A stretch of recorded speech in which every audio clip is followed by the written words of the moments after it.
Hello बच्चों, चलो प्रश्न को देखते हैं। हमारा प्रश्न है, द्विपद प्रमेय का प्रयोग करके निम्नलिखित का मान ज्ञात कीजिए। यहाँ पे दिया गया है 99 की घात 5। प्रश्न को हल करने से पूर्व हम उसकी मुख्य अवधारणा की चर्चा कर लेते हैं। देखिए, मुख्य अवधारणा। मुख्य अवधारणा में हम यहाँ पे द्विपद प्रमेय के प्रसार का उपयोग करते हुए 99 की घात 5 का मान ज्ञात करेंगे।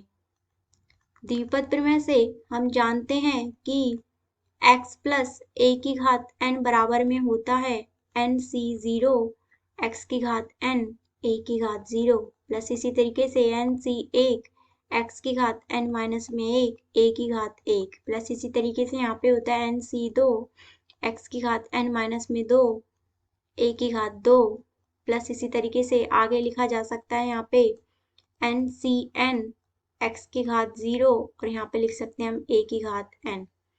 अब हम प्रश्न में देखें तो 99 की घात 5 को हम लिख सकते हैं 100 माइनस 1 की घात 5।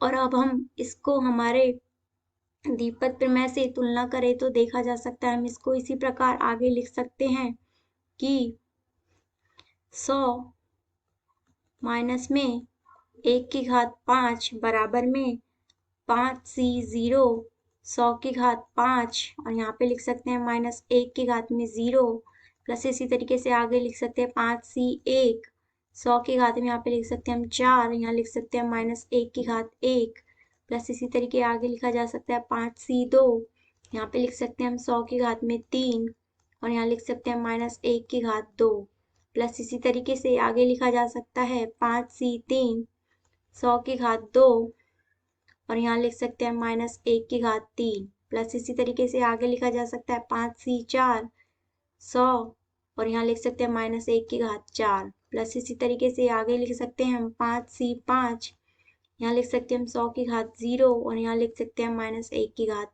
5।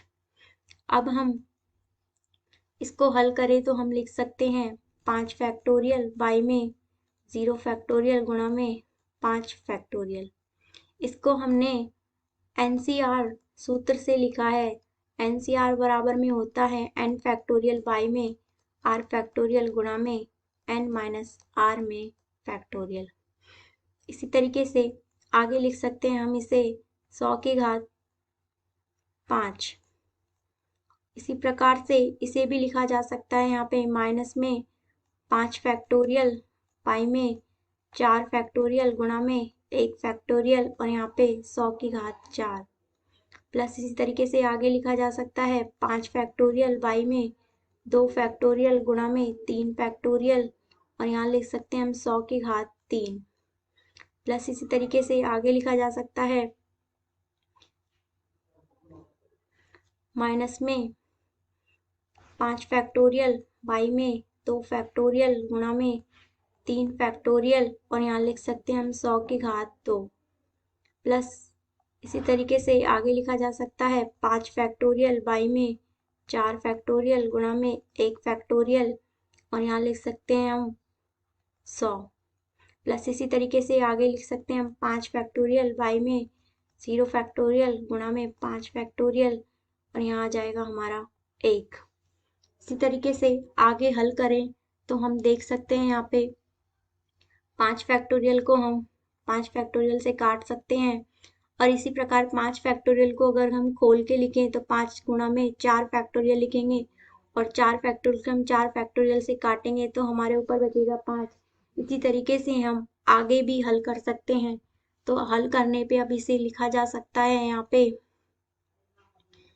100 की घात 5 माइनस में 5 100 की घात में 4 प्लस में इसी तरीके से यहाँ पे आ जाएगा 10 गुणा में 100 की घात में 3 माइनस में यहाँ पे आ जाएगा इसी तरीके से 10 और यहाँ आ जाएगा हमारा 100 की घात 2 प्लस इसी तरीके से यहाँ आ जाएगा हमारा 5 गुणा में 100 यहाँ पे आ जाएगा हमारा माइनस में 1।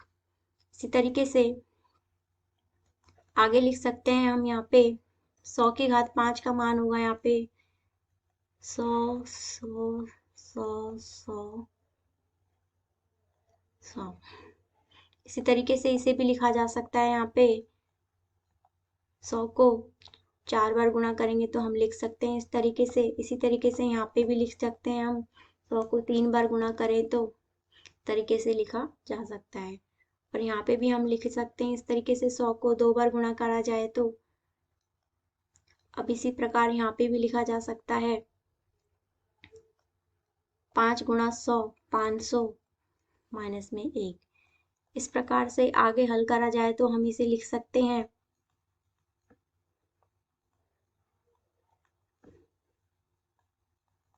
माइनस में